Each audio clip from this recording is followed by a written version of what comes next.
When I was 15 years old, when I got this job, I said to myself, I am going to work here until the day that I kill myself. And, hello, I'm still here, so I must be happy, right? I had me a vision.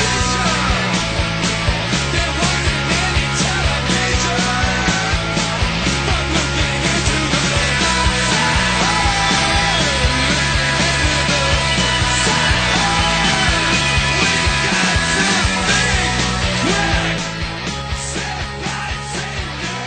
Hey, how's it going, everybody? This is Shaun. This is Sarah. And welcome to My Future Husband Facebook, episode 21. What? 21 episodes of a podcast. And we still don't have a Bond one. No, we still haven't done our Bond one. We're really slacking on the Bond things, though. Well, our work schedules aren't syncing. We got a busy life. Busy. Busy bees. Busy bees, right? Yeah. I mean, it's just because we're watching other things, I suppose. I mean, there's Bond is a weird thing, because you feel like you need to be in the James Bond mood. Yeah. It's hard to force a Bond. I agree. You want it? No, I agree. In literal and movie sense. Yeah, like, I don't want to sit next to you. It's hard to force the Bond. You know, sometimes I just, I want to be over there. You know what I'm saying? This episode of the podcast is brought to you by Jameson Whiskey. So we're a little buzzed. Definitely got a good buzz going on.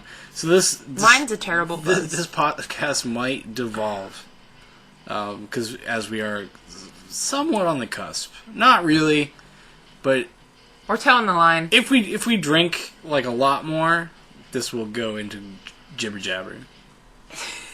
So stay tuned for that.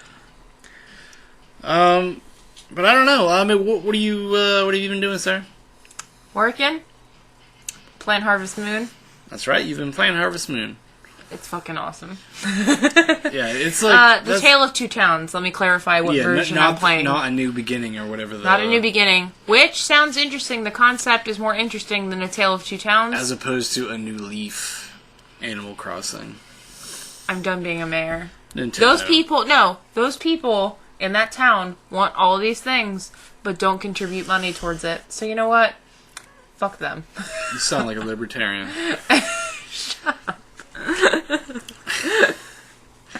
don't know, like those like farm simulator things. Like I just can't. I can't get into them. Well, like I can play like even take for instance something like The Sims, right? Yeah. Like Sims, I get done with. I'm excited for like 3 days, and then when I get the Sims once you get the Sims in a routine, especially with the new Sims where you can they kind of program to like get into a routine, and they have automated responses to things. You know, like, get up for your alarm for work, go to your carpool. I'm like, I literally, on your computer, made you and I, as a married couple, on Sims. Like, oh, this would be funny. You literally, when you come home from work, just sit on the computer, and I just, paint. And I was like, I'm meta real life. Like, this is stupid. Why don't I just go paint? You programmed it too well. Yeah, I don't know. It was just frustrating.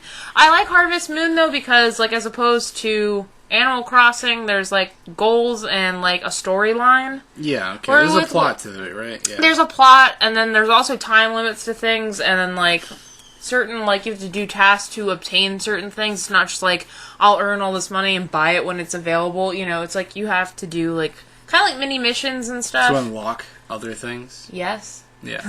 So it's progression based. It's there's a progression system. Yeah, I'm wooing someone in town. Oh my god. Oh god. He's pretty cute. His name's Ash. No, but you have to do certain things to obtain your spouse, and then you can have them up to the point where they'll marry you, but you have to it's just crazy. It's all this intricacies that I could play this game for a while. And it's also not real time, which I forgot is what I hate about Animal Crossing. Is Animal Crossing is literal, hour by hour every day. Yeah. So things are time constricted by day, and then once you get to a certain point in the day, you have nothing to do in that game, really, unless you just want to keep fishing. Yeah, that's the weird thing about it. Who is that game made for? I mean, just because of the adherence to, the actual, hour-to-hour schedule? Well, yeah, and that's the thing, too, but it's yeah. Because you have to, turn it on if you want to be in the fishing competition, Yeah, and if you don't And if, like, I'm sure if I were to turn it on right now, because I haven't played it for a couple days, there's going to be, like, weeds all over my town. I'm sure 2 people have moved out, and people are like, why are you such a stranger in my town? It's really weird. I don't like that. See, that's when the game just takes it too far. Yeah, but then it also tells me you've been playing too long, you look tired. Yeah. That's a Nintendo thing. Harvest Moon does not. Because that's an older 3DS game. The one you're playing is from like 2 years ago. But I'm sure the one... 3 years ago, actually. Is sure that a 2011 one? Yeah, but I'm sure the newest one won't do that. No, it doesn't. No, it'll tell you. No, it won't. That's like a new Nintendo mandate. Shut up. Anyway, after that rant... Because Nintendo's all about your health. Just saying, I have, according to the contest, the happiest sheep in town. So I'm very proud of that. Because you pet them a lot. Stroke them with a stylus. I don't know, like, maybe it's because I didn't grow up as a Nintendo kid. Like, Nintendo's always been the secondary thing for me, always. When I was a kid, my dad bought a Sega Genesis. So we played Sega. I remember when my family bought the NES, they actually put it on layaway at Kmart. When we finally, like... We had an NES. Oh, really? I was so young, though. And then my dad bought not a PlayStation, he bought a Sega Genesis. Yeah. And then after that, we got the PlayStation. We never had a Sega in my house. I had friends, like, in my neighborhood that had it, and I had to sneak over there and play Mortal Kombat because my mom banned that, and I was like, fuck that. But, That's an SNES. Mortal Kombat on Genesis. Genesis. I never owned a Sega. That's what I said, so I'd have to sneak over there. Genesis, we didn't have the censored version. Or where you had to put it's like the Wu-Tang game where you had to put in a code for blood or not. That's the Super Nintendo version of Mortal Kombat, yeah. Yeah. No, because like with the Wu-Tang fighting game, there was a blood, no blood. To turn off the censored blood, you had to put it in a special code that you got in the back of the manual. That's so dumb. Well, I mean, I understand for some so they parents. could get a teen rating, right? Yeah. Yeah. But, that was a great game, by the way. It's actually a really fun fighting game. No, it was. It was. No. It was. Yeah, but would it be fun today? Does it hold up today? I'd still play it. Because I'd be Ghostface Killer and just kill you. Didn't we try to play it? No. Yes, we did.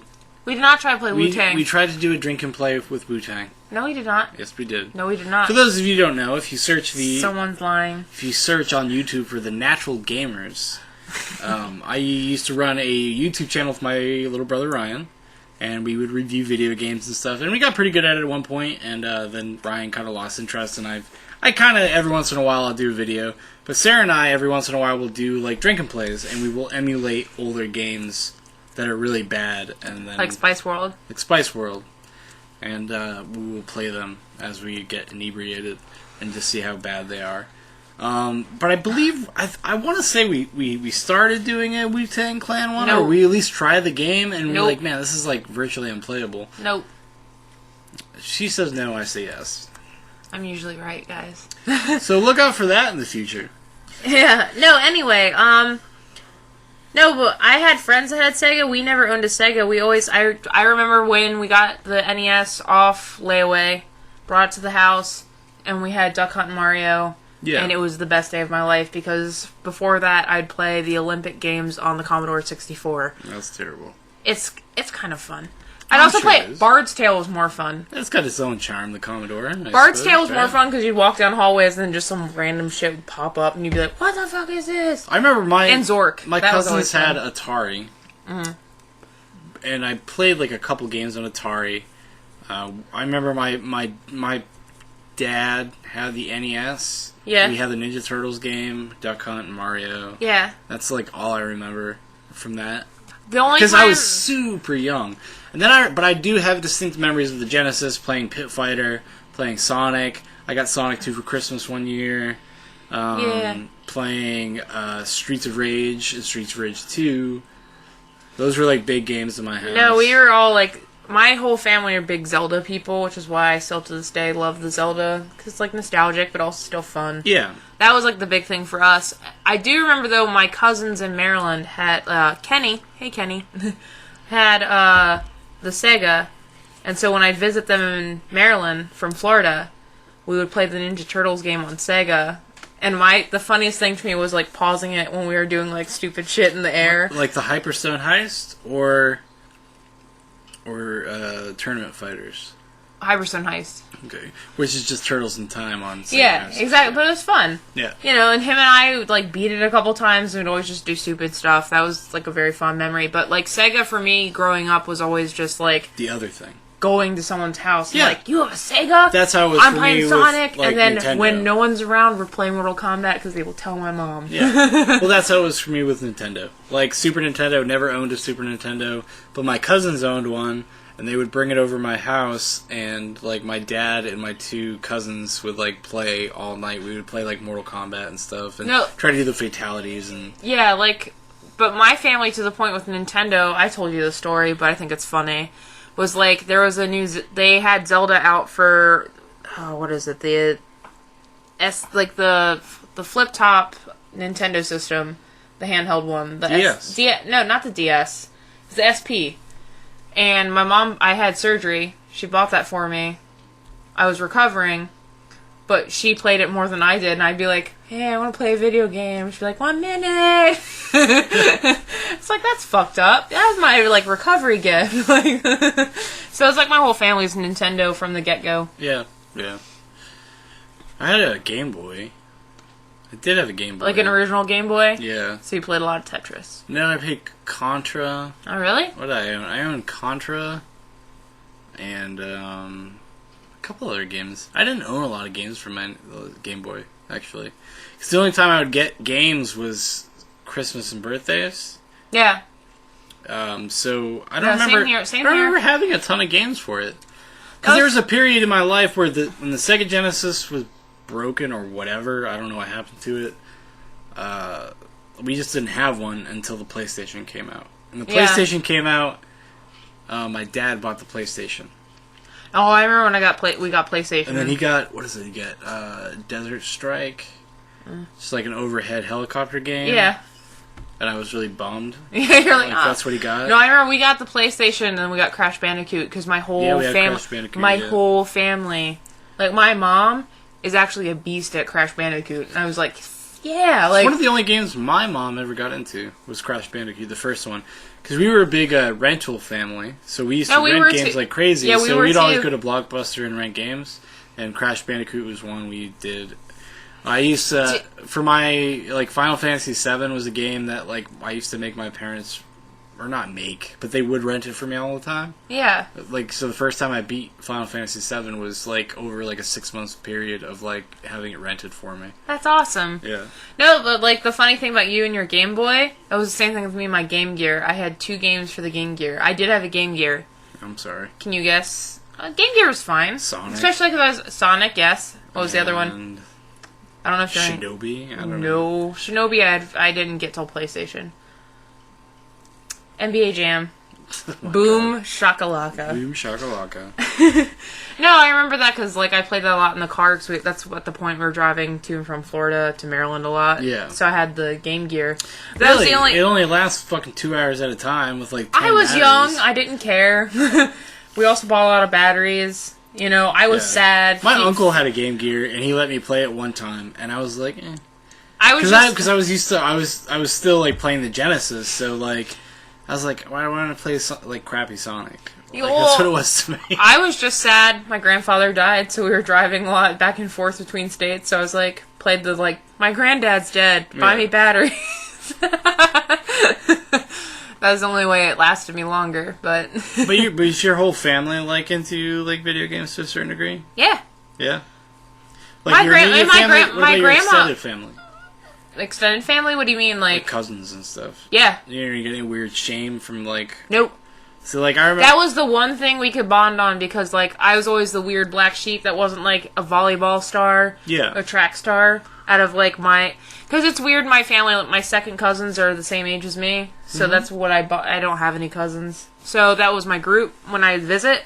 And they were all like, well, so-and-so's a volleyball star. And I'd be like, meh. So I was always like, ah. But all of us, like, cartoons and video games. Video games? Yeah. All of us, like, Ninja Turtles. Actually, for our wedding, a couple of my cousins are doing a group costume. They're trying to. They're all dressing up Ninja Turtles. Oh, shit. It'd be pretty great. I have a distinct memory of my dad.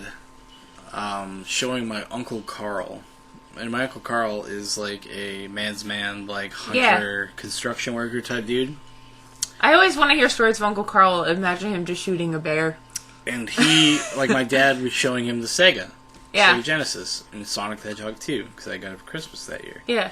And my Uncle Carl, like, passive-aggressively, like, trying to shame my dad because of the Sega Genesis. Oh, really? Yeah, it was never like that in our house. He's like that, like, and I just, like, it's a hindsight thing, like, you don't really realize it when you you're get a older, kid, and you're like, that's and what's you're like, happening. and you're like, and I was just like, why doesn't, I remember being a kid and be like, how can you not like this? This is awesome. Yeah. And, and being a dick to my dad about it. Like, that's what I remember. No, because I even think, like, my grandparents, to a point, like, my pop-up appreciated technology so much, and that's what he worked in. He was a scientist that did stuff with, like, heart monitors and stuff. Yeah. So he always was kind of interested in computers and, like, things like that, so he encouraged his kids to do that. Yeah. And then my grandma was always tolerant. She kind of laughs at some of the stuff when we talk, like, an extent. Yeah. But she's very tolerant of it. She's like, she'll even watch, like, Greg and I play Guitar Hero for, like, hours. She'll just be like, what? Like, it's pretty funny. So it was always, like, a pretty accepted thing all around. I remember my Nana was over our house for, like, a birthday party or something. Which Nana is fantastic, by the way. And I had the PlayStation 1, and we were playing Crash Bandicoot 2 when it came out. And she was just, like, amazed that it was a game. Yeah. And not a movie. Yeah, because it's so... And then she came over, like, a while later, and I was playing the beginning of Final Fantasy IX. Oh. And Square at the time was known for its FMV sequences, like its videos, like the movie portions. Yeah. And she was like, whoa, like, no, that's my totally blown away. That's my grandma too. I think even with Final Fantasy X when I was playing it, she was like, those waves, and I'm like, I know, right? I know, Grandma. No. Titus is just in those waves. I know, and nowadays we like live in this world where everything's like borderline photorealistic that we play. It's crazy. It's crazy. It's like awesome, but you're also like, ah. Well, that's the thing about like being a gamer that's been gaming since you can remember, is that like it's very easy to slip into like cynicism. But a part of that cynicism is because of the corporate mindset of people that make very popular video games is that it is very like cynically made. Like, you play, like, most first-person shooters are, like, nothing more than, like, shooting galleries. You move from one section to another, and you shoot a bunch of dudes, and then you get a little bit of story, and you move to the next section. The only games... Like, there are certain games, obviously, that break the mold. I think, like, Deus Ex. Deus Ex is fun. The original and the new one, and then, like, the original Bioshock Infinite, like... Bioshock Infinite. But they're doing something more interesting with, like, a very kind of played-out format, you know? Yeah. Half-Life actually was like that for me as a kid. It's not played out. I think it's just like familiar, all too familiar. That's what I mean. Like it's played out like until like people kind of like find a way to reinvent the first-person genre, which we're starting to see kind of edges of with like more like narrative-driven games. Like there was a really great, really short, but really great game called Gone Home. Came out last year. I wanted to play that. It was really good. But it's a different take on the first-person genre, as it's like just trying to tell you a story, and it was very heavily influenced by Bioshock. So, which is fantastic in my so book. you'd probably like it actually a lot. No, I did want to play it when I heard you and Megan talking about it. Yeah, that's right. Your sister, my sister played it. My sister's a big gamer. Actually, if you look at the Natural Gamers YouTube page, there is a Let's Play and chat with my sister talking about Counter-Strike. So if you look at the Counter-Strike Go, my sister's on it, because my sister's a big, very active member of the Counter-Strike community. So we had her on to talk about the Counter-Strike community as we played Counter-Strike Go when it was in beta. So you can look for that. It's actually a pretty fun episode where I talk a lot of shit about Counter-Strike snobs, and Megan laughs and tries to defend them. So it's a good episode. Oh, I've never watched that. That'd be fun. But yeah, I don't know. So that's like kind of gaming's at this really weird impasse. Like as being like really boring almost. Like most AAA big games are pretty boring. even something like The Last of Us, which was like very heralded as being like this game and stuff. I was bored by a lot of it. I didn't play it, but I watched it, and I was kind of like... Well, that game is like, if you watch it all the way through, it's very satisfying. It actually has a really ballsy, brave ending. No, I agree. That it has like very moral gray area stuff, but the thing is, as being like a big movie fan, somebody that thinks about movies a lot and story structure and subtext of stories, it was less impressive to me because I'm not just like a gamer. So for gaming, it's a big deal. Like, it's a leap forward in storytelling. For storytelling, it's really played out. And I've already seen that story like 1 million times already. Okay. At this point. Like, this type of survival story, and then, people are evil, or people are, like, you find out, like, the innate nature of human beings and stuff is, like, challenged and stuff like that. Like, so for me, like, it was kind of territory I'd already been exposed to, so in a video game, it just didn't, like, blow me away. I thought it was really great. I thought it was really well done. But it didn't, like, rewrite the Bible for me, if you will. Like, you know what I mean? Like, it didn't fucking blow my mind. Which I'd probably catch a lot of flack for if more people watched my review of it, but... well, we need to be a little more consistent. Yeah, if I was consistent with natural gamers, it'd probably be okay, but I'm not. I would help you with that. Maybe someday. I'll earn that right. Find a place for the green screen, that's what you gotta do. That thing is a bitch to set up if you take it down. At least with my editing software it is. Like, it's very, like... precise. Sensitive. Yeah. So I have to have the lighting... Just so. To make it work with my editing software. If I had better editing software, it wouldn't be such a big deal. But, like, I had to, like, fuck around with shit for, like at least a week. Like, to figure out how to do it. I would have given up. Like, our whole room was, like, just a green screen and lights and shit, like, and I never took them down.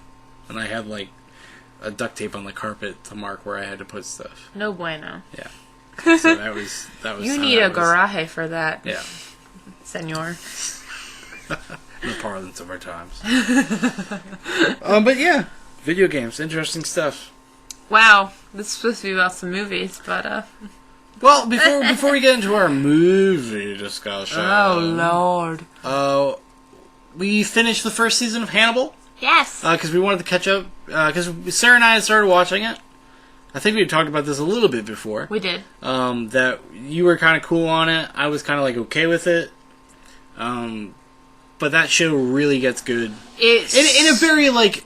immediately satisfying way. I don't know if it's good if I were to sit there and think about it. No, but when it picks up, you're like, like, I finally was like, yeah, because it's really, what it is, it's anchored by, like, a fantastic performance by Mads Mikkelsen, like the guy who plays Hannibal. He's fucking fantastic. And it really brings you home. Like, it brings you home in the way that, like, wow, like, that's awesome. And I think his supporting cast, to, like, be fair, they're fine. I think Lawrence Fishburne's actually really good in that. I always just think of him offering red and blue pills, though. So I'm the guy who plays Will Graham, he's a UK actor. I can't remember his name. Is he? Yeah.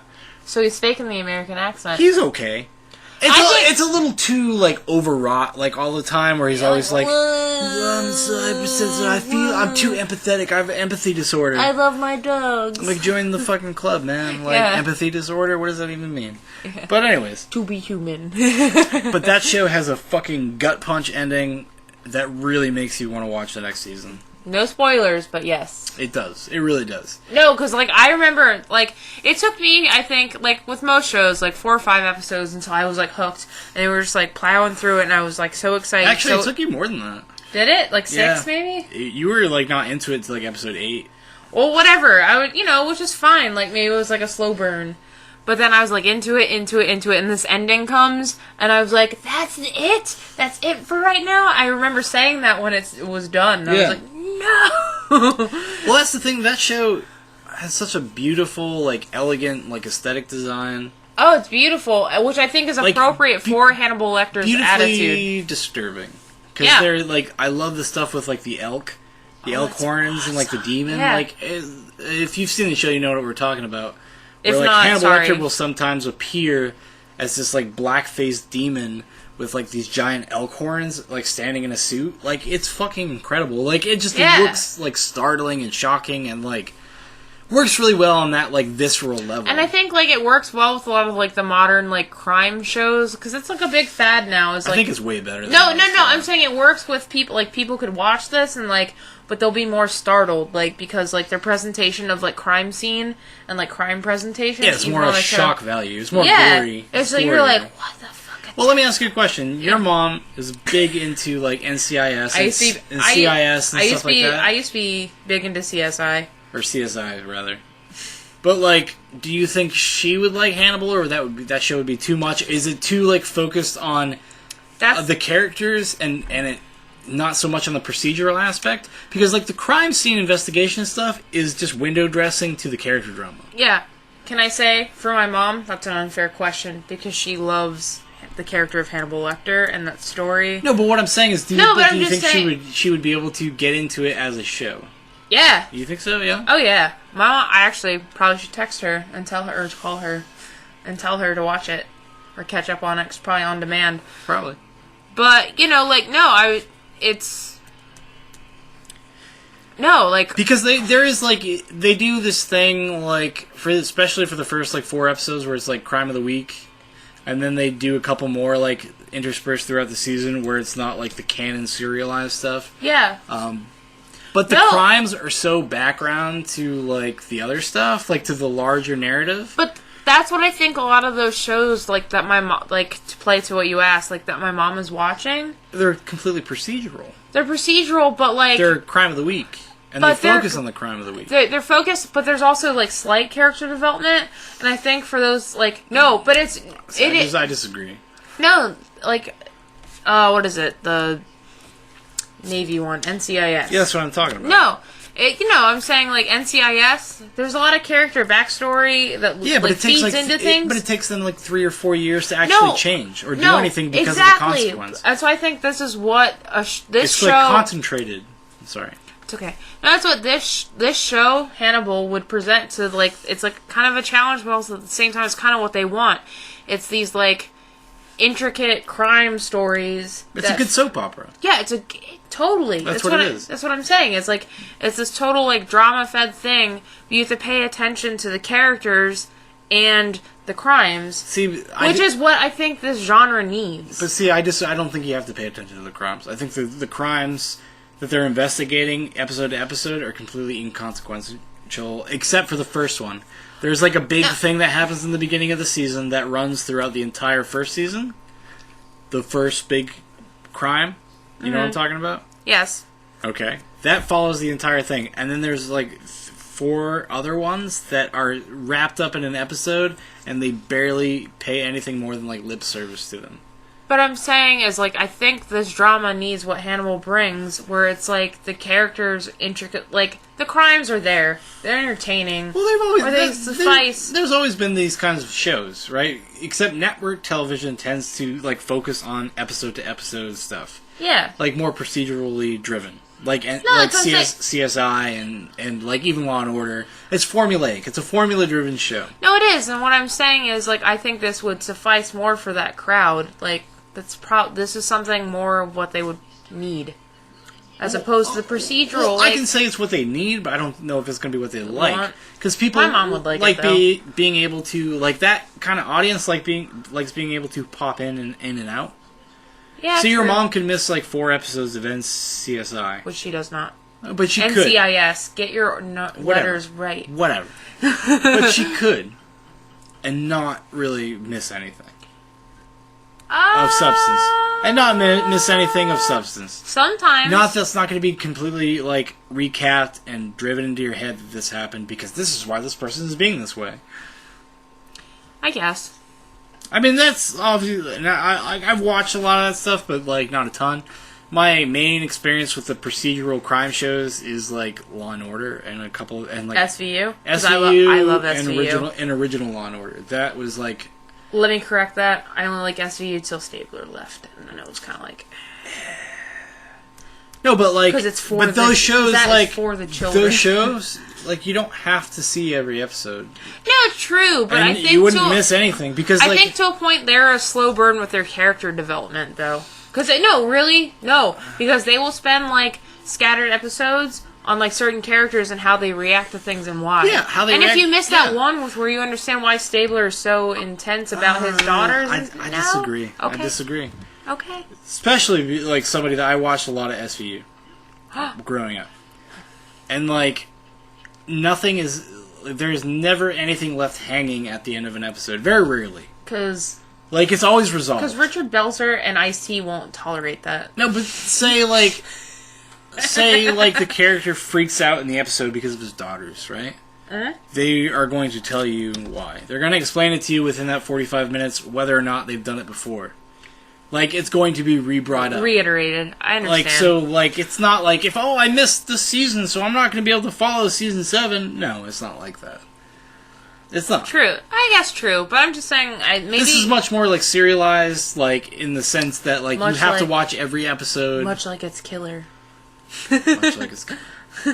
No, I think this may be what the genre needs after watching... Like the crime-driven shows with the detectives. But this stuff has been around. It's just not on network television. That's the most shocking thing to me. Is like this is on NBC. That's what gets me because this type of storytelling, especially television, has been around for a very long time. Okay, fair. HBO was doing it, and then AMC, and then it's like Mad Men. Like if you missed a season of Mad Men, you missed a substantial amount of the story. I have to catch up before April. Yeah, I know. Is this going to be the last season? I'll catch up if this is going to be the last season. I hope. Otherwise, I kind of don't give a shit. I hope. As much as I fucking love that show, it's one of my favorite shows of all time. No, let me finish. One of my favorite shows of all time, but it does need to kind of end soon. I will say this about Mad Men. If they're able to thematically tie in the fact that it's beginning to repeat itself into the end of the series... Knowing the writer, probably, somehow. Then I'll be okay with it. Otherwise... It just reeks of something that's around too long. It just reeks of something like, well, we don't know what to do, so we're just going to take these characters back to exactly where they were, where they started, and then it's the same problems over and over again, and it fucking just like... I already learned this lesson. Fucking let these people grow and be people. Did you feel the same way about The Sopranos? Because I think that's a theme with fucking Weiner. The Sopranos. I made it. But that was part of the point of the show the entire time. Is that like you don't? Is the dangers of not learning from the past was the actual running theme of the show. No, and they wrapped that into the family story. They wrapped that into the crime story. So I think it worked in a much more significant way. But it's more obviously significant. But if you think about Mad Men in that context, it's kind of the same. No, I agree. And my which is Weiner. His card. My only it's not really Don Draper that bothers me. It's Peggy. Yeah, that bothers me. I agree. Peggy has never been. Holy shit! You are supposed to be the strong female progressive lead of this show, right? And this is not anything to do with the actress or anything. I'm talking about the writing. And you are literally having her relearn the same things. She just has the same arc every season. But I think maybe that's the... And it doesn't... Maybe that's the statement they're trying to make about, people. I no, guess. because That's fair. To me, one of the strongest women in that show, it's Joan. It's a tie between Joan and actually Betty. Yeah, I agree. Which I fucking hate Betty Draper, but I think those two, because they don't take on that role of I'm the progressive. No, I'm going to shout out to you. I hang out with Negroes and no. Yeah, that's Peggy. That's Peggy. But if you look at Joan and what she's had to deal with in context of time, she's the richest character in the show. By far. I really do like Joan a lot as a character. With the gold pen necklace. No, but she's been written smartly and she reacts like a real person to things. And in retrospect, I hated Betty from get-go, but when I in retrospect think about her, she's the same way. Yeah, I agree. She longs for what she had, but wants to Well, you have to put Betty in context of the time and her life. And her experience, model, a pushy mother, And then now she has a pushy mother-in-law with her new husband. Like, it doesn't justify her behavior, like, or anything, it's but it's kind of the same with Joan, but too. it's a doorway to empathy, right? Like, it's a doorway to be like, okay, like, at least I understand it. More so with Peggy, while she is the outwardly progressive and, like, the more obvious, I'm going to use the word feminist. She is, yeah. The more obvious, but in some sort of way, Joan and Betty, to me, are going to be that in the end. Yeah, and I think that's what's going to be in hindsight with this progression of, like, even time and story, is, like, their growth in a more realistic way than this, like, obvious, like... Well, that's, I think, like, an interesting juxtaposition between, like, Betty and Joan. Because Peggy, I think, is just writers fumbling. Yes. But Betty and Joan is, like, to me, like, and this is my own extrapolation, this is my own observation, I don't know if this is intent or not, is like a kind of a commentary or focus on women of a certain class in that time, right? Like, yes. So, because Betty has always been taken care of, and yes. Joan has had to support herself and fight her way every time. Yeah. In some sort of way. No, because even with her mother there taking care of her son, she has to figure her own shit out. Or, and she lived this her mistress lifestyle, and, like, she did all these things, and, like, her son is not actually her husband's son. But she still always had to work for it. Like, work to exist. Yeah. Like, and work for a place. No, and that's why when... spoilers, okay? Yeah. That's why when she becomes an executive, it was in a really slimy, shady way, but she fucking earned that more than half those men. Yeah, no, and it's, like, it's very easy, and I think the show did a good job of not, like, pointing, like, Sauron's eye at her, or, like, doing, like, a weird condemnation of her, like, moral fiber because of her actions. I think it did a good job of not doing that. It makes it very obvious that the men in the office feel very, like, ugh. But the show does not feel like it's judging her for those actions, because you look at those actions... That's what you gotta do to get through. A compromised person in a compromised position. And Joan has my empathy. Like... Because Joan also has those days like any other person has where she just wants to lay in bed. She's like, Yeah. And that you see that about her. Well, you see that with Betty, but I feel that less with Betty because Betty is just not a princess anymore. Yeah, but like, for a point. But like problems are relative, right? Like, yeah, totally. And that's what I meant about the class thing. So there's a relativity there. There's a relativity in the fact that like Betty Draper is like Susie Homemaker and Joan is actually the modern woman. But in a funny way, you have to think about Betty in kind of the same way for the time. Like, no. Betty worked, she was a model. She was a working model trying to make her way through. Until she was like 17, 18. And then she was taken care of. Yeah. But she wanted to work. She was never an adult. No, but she wanted to keep going and had to stop to support what she thought was ideal or best. The right thing, right? Yeah. But like, I don't know if... No, because that's the way it's presented in the show. It's not like I wanted to do things. It's I regret not having done things, which are two different things. No, I agree. And I think she is a person that has regrets. She regrets that she'd never followed up on her modeling career and stuff. But to make her own name. But that's like a hindsight perspective. Like, that's what we all do in life. In hindsight, like, oh, I wish I did this, I wish I had done that. But even when the opportunity maybe presented itself, blah, blah, blah, like, did we really want it, or did we think what we were doing was the right thing? Like, so, like, when she married Dawn, and they had a kid, and they had kids and stuff like that, she thought that was the right thing to do, and that's kind of what she wanted. And then she lived to that for a while until she got bored. Like, and I don't judge a person for, like, being that way, because I get it. Like, I get that. I get that perspective. Mm-hmm. Like, and then you look back, and suddenly you're, like, of a certain age, and you're like, oh, shit, like...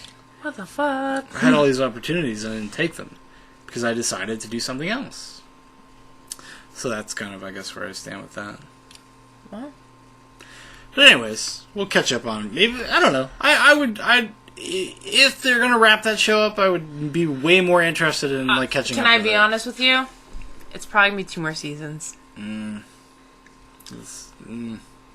because I think Weiner already said, like... I'm going to have to look this up, because I feel like I heard this was going to be the last season. I don't know.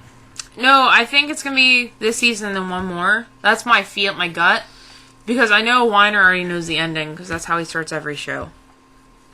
That's how he starts Sopranos. Allegedly. I will take the man for his word. I would believe him with Sopranos, because, like, Sopranos ends in a very, like where it starts kind of fashion.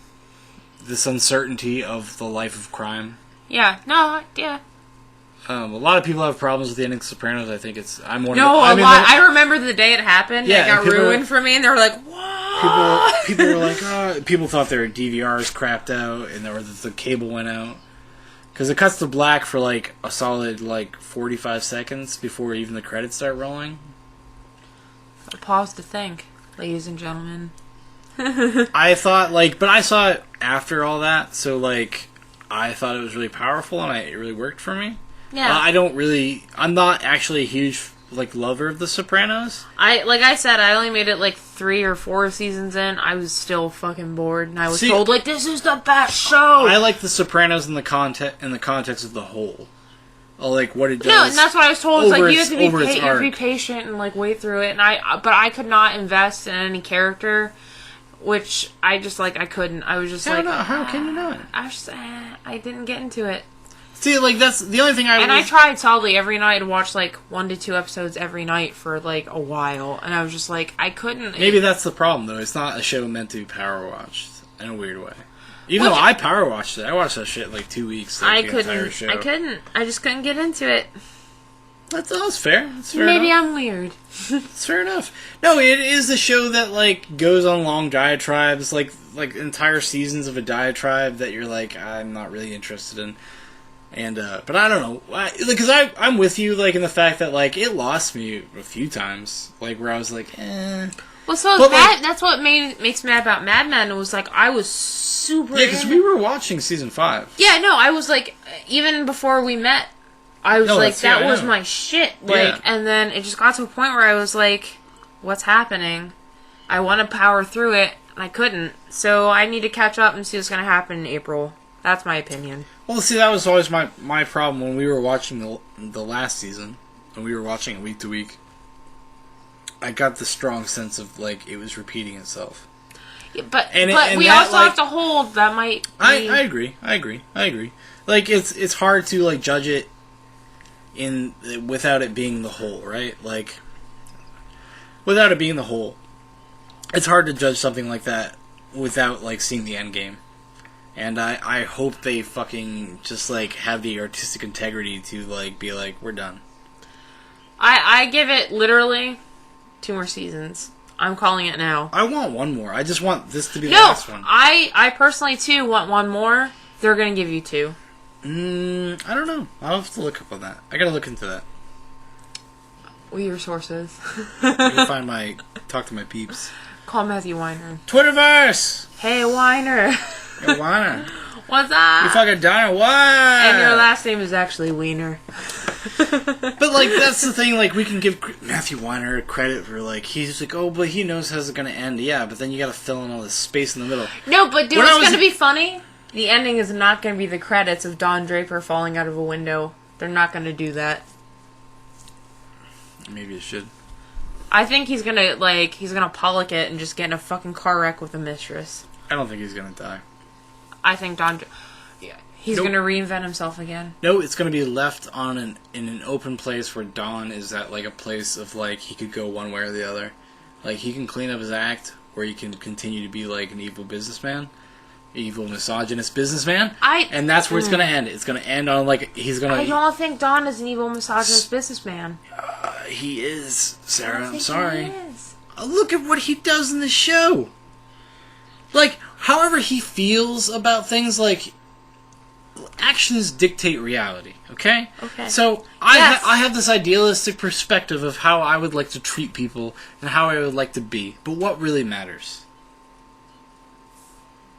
What I actually do. Yeah. Don Draper, however sad he feels about when he sleeps around, however sad he feels about when he abuses people, however sad he feels when he takes advantage, it doesn't matter because he still does it. And he still does it again.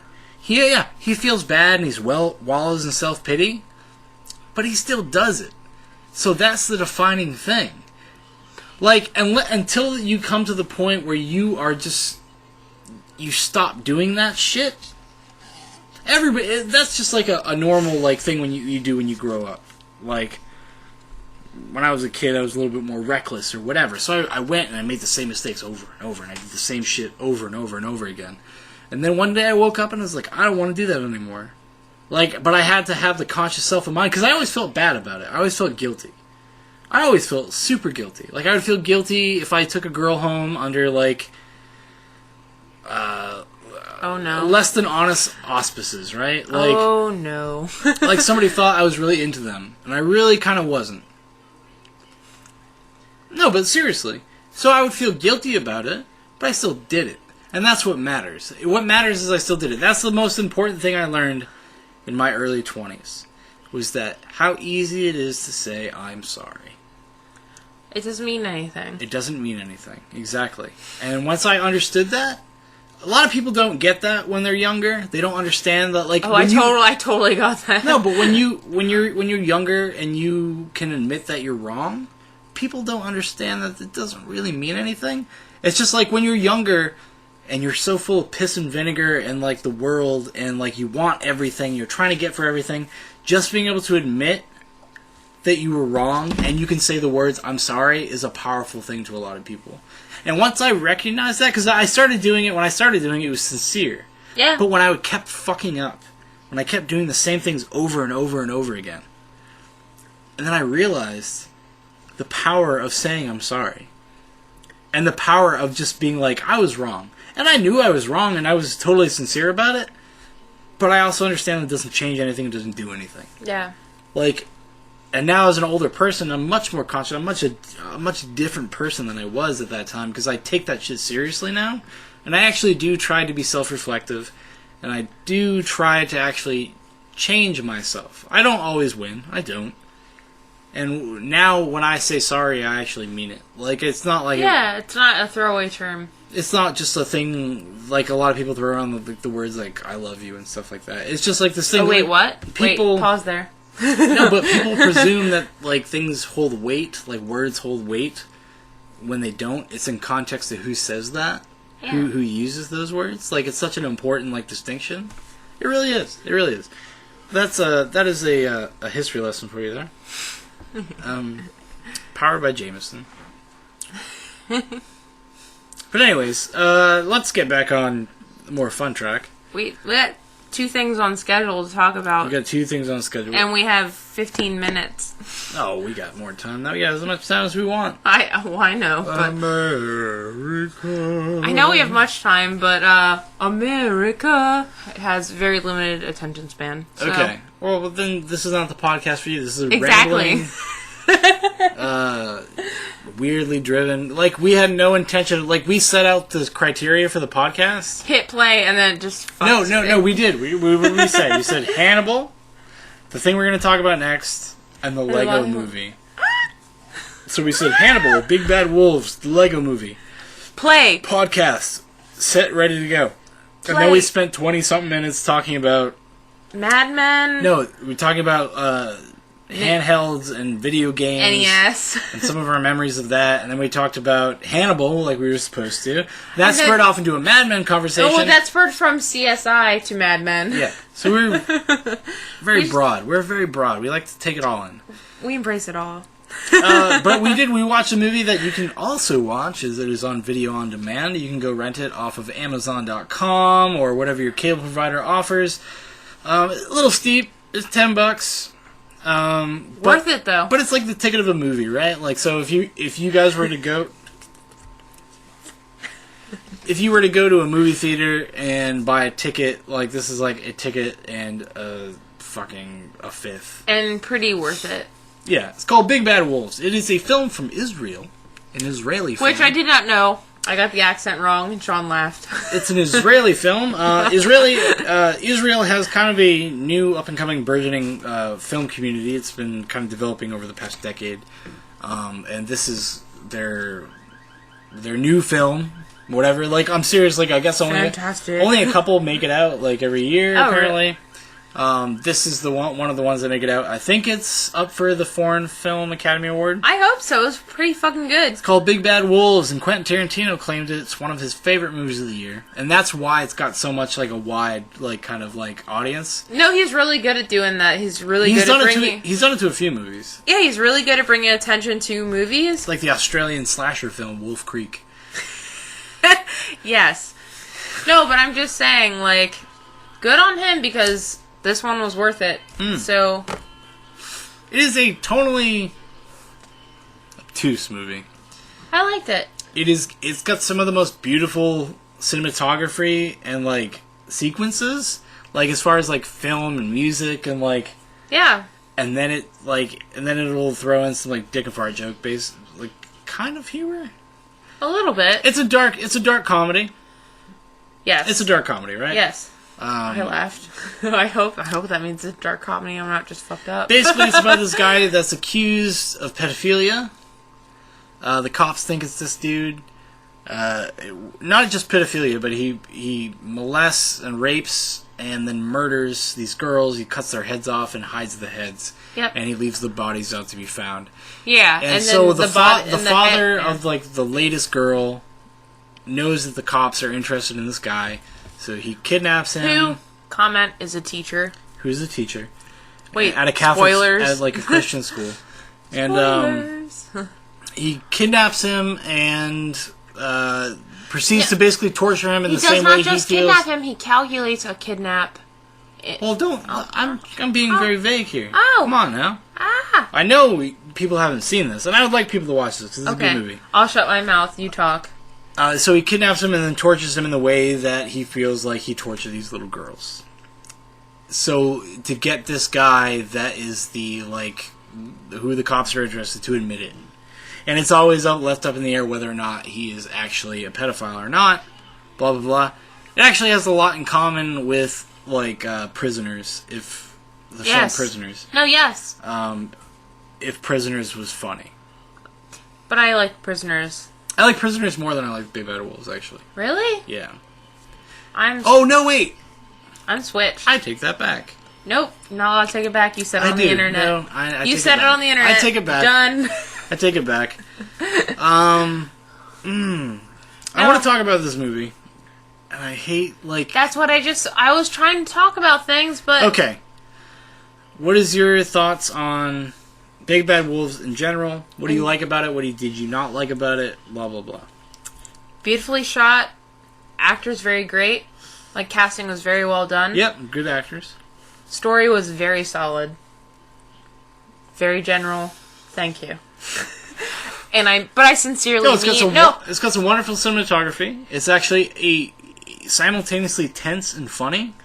Yeah, no, it keeps you guessing. It keeps you guessing. The tone keeps you going. It's very pretty. That's what I meant about the tonally obtuse, because it has this really great ability, and I don't know if this is because it was spoken in a different language, that it is able to go from complete darkness and then bring it back a little and crack a couple jokes, very broad jokes. Can I make a comment? It's like Jim Carrey jokes. Can I make a comment? Yes. Culturally, it's probably a cultural thing. No, it probably is a cultural thing. No, it is totally. But it works. I think it. I work with some people from Israel. Not work with them, but in my job I interact. Yeah. It's exactly how they are. Okay. Just say something very dark, weird, and then it can make you laugh about something totally related or indirect. It's just a hop. I think it. So I do. What this movie does really. I'm sorry. No, I do think it's a cultural thing. So, but not to just directly pin it on that, but I think they did a very good job of executing that. Well, that's the thing. It connects the blackness, the darkness, and the humor. The dark and the light, if you will. No, but the darkness and the humor in ways that complement each other. No, yeah, so one's totally. always feeding off the other. So totally. the jokes and the tension work in a way that build. So it's always building towards the finale. If I do have a complaint, it is the third act is a little weak. The last 10 minutes of the movie, I was okay. I mean, I love the thesis of the film, which we're going to talk about in our spoiler section. We get a spoiler section? I love the thesis. I love the way it ends. But I think it felt like it was rushing that last 20 minutes. Where I could have used another 20 minutes. I could have used another 20 minutes. You say that so much. I'm going to make a shirt that says I could use another 20 minutes. Or I could use, I could give or take 20 minutes. That's what you should say. That's what my shirt should say. I could give or take 20 minutes. But I know I really could have, because I was enjoying the characters, and I would have wished there was more character development with, the accused pedophile, and I wish I knew more about him. I wish I knew... I think we knew enough about him. See, that's where I disagree. Okay. And we'll get into that. So, if... okay. So, we're going to start spoiling Big Bad Wolves. And if you want to hear our thing about Legos, the Lego movie, we're going to talk about the Lego movie after. Fucking awesome. The short of it is it's really great. We're not no matter your age. We're not going to spoil too much of the Lego movie. Oh no. We're not going to talk we're going to talk specifically about things that you won't understand unless you see it. But Lego movie is really great. We're going to talk about Big Bad Wolves because I really want to have a good, hearty discussion about Big Bad Wolves. So we're gonna spoil the fuck out of Big Bad Wolves, and then we're gonna talk about the Lego movie. So I'll try to leave his timestamp somewhere. I'll tell you when we're talking about what. I'll try to remember. If I don't, just start skimming through stuff until you hear something about the Lego movie. Oh no. And then find your way. Oh no. I trust you. You're probably a grown-up. Maybe. Because when you see Lego in search, you might be 12. Stupid idiots. Okay, so Big Bad Wolves. Yes. The ending. Yes. In juxtaposition to something like we kind of made the illusion that it is similar to Prisoners. Yes. Which are we also spoiling Prisoners? So it's a double spoiler. Holy crap! Double spoiler for the film Prisoners as well. Because I think it's a good comparison, and I think it's a good juxtaposition it has a very similar arc. Yes. Okay? But what it does is it ends in very different ways. Yes. I'd like you to elaborate on that. So Prisoners, the ending of Prisoners is that this Hugh Jackman has got Paul Dano in this place, and he's been torturing him to find out where his daughter is, and blah blah blah. And you find out at the end that yes, in fact, Paul Dano does know something about his daughter, and that it's actually his Satan-worshipping mother that has been kidnapping kids, and drugging them, and killing them, and he doesn't know because he's retarded. He's retarded and a kidnapped kid himself. He's also kidnapped. So you have this empathetic arc, right? Yeah. But what it did to me, and this is in a subtextually, it justifies the behavior. So it negates all the moral complexity that had come before it. Of somebody that is torturing a person, whether they know or they don't know if this person is actually guilty.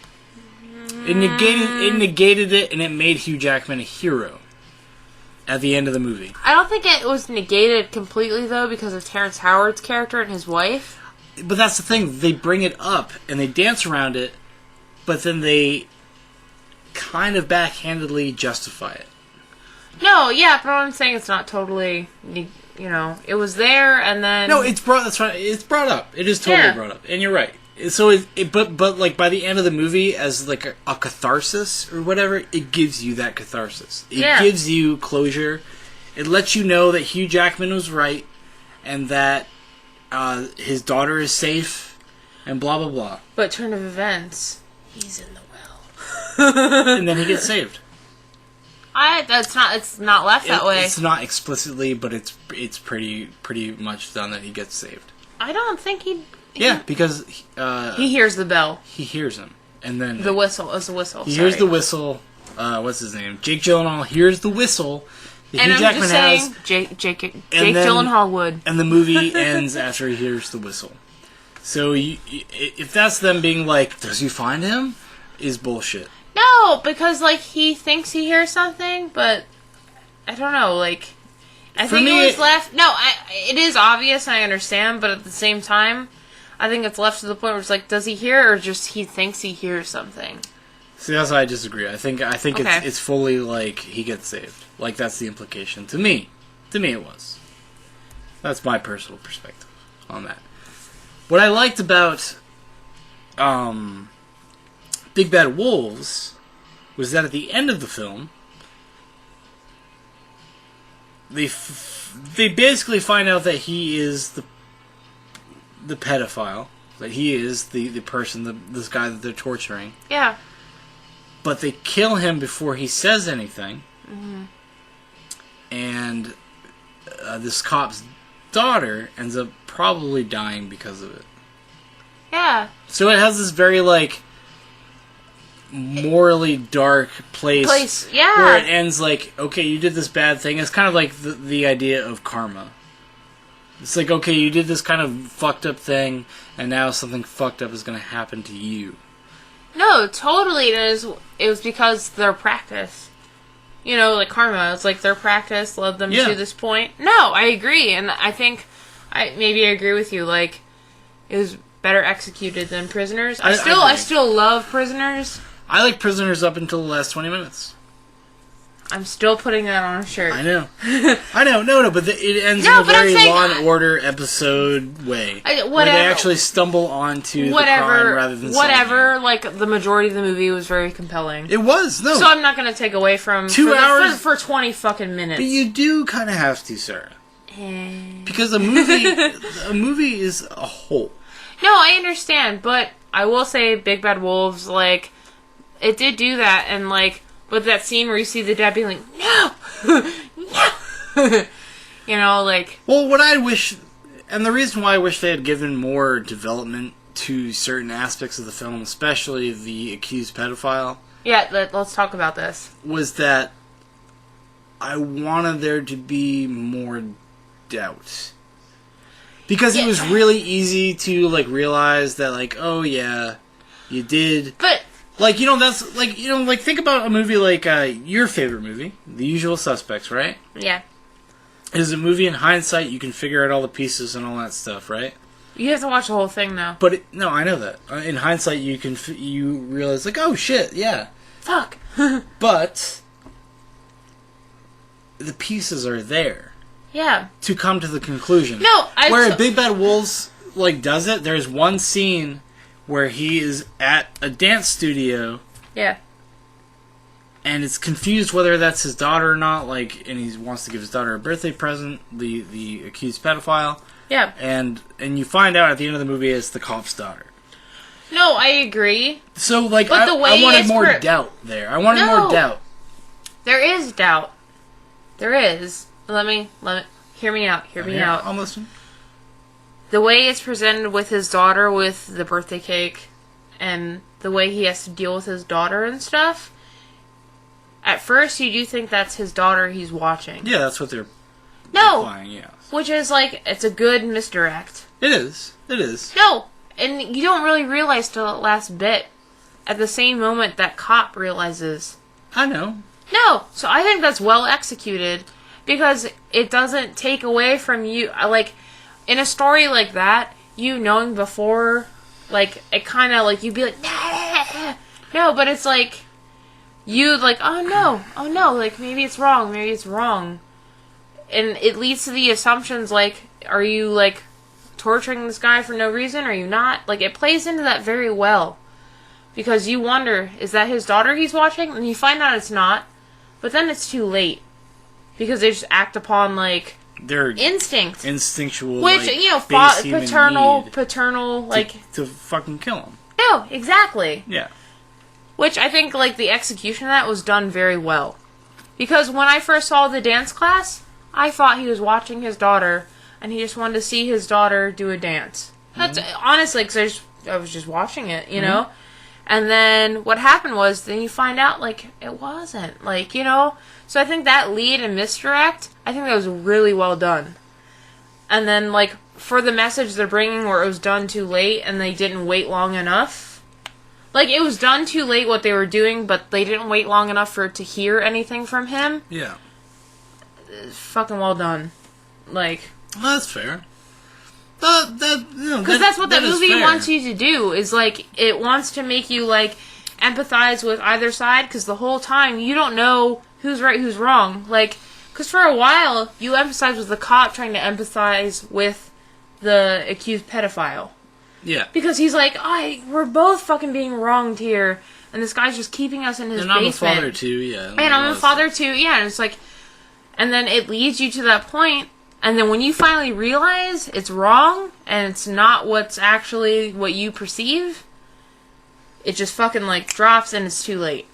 And I think that's well executed, because it shows the impatience of, like, a personal connection to an issue like that. Yeah. And I think that was very... Knee-jerk reaction. Knee-jerk, no. And it's very compelling, because if he would have waited 5 minutes longer, or the father and son upstairs that are also torturing, like, if everyone just waited for words, you know? Which is hard, I'm sure, in that situation. I can't sympathize, probably never will, but, well, you know... You can't sympathize or with somebody empathize. that would kidnap the accused. No, but I'm also saying, like, also with someone that will, like, personally torture someone.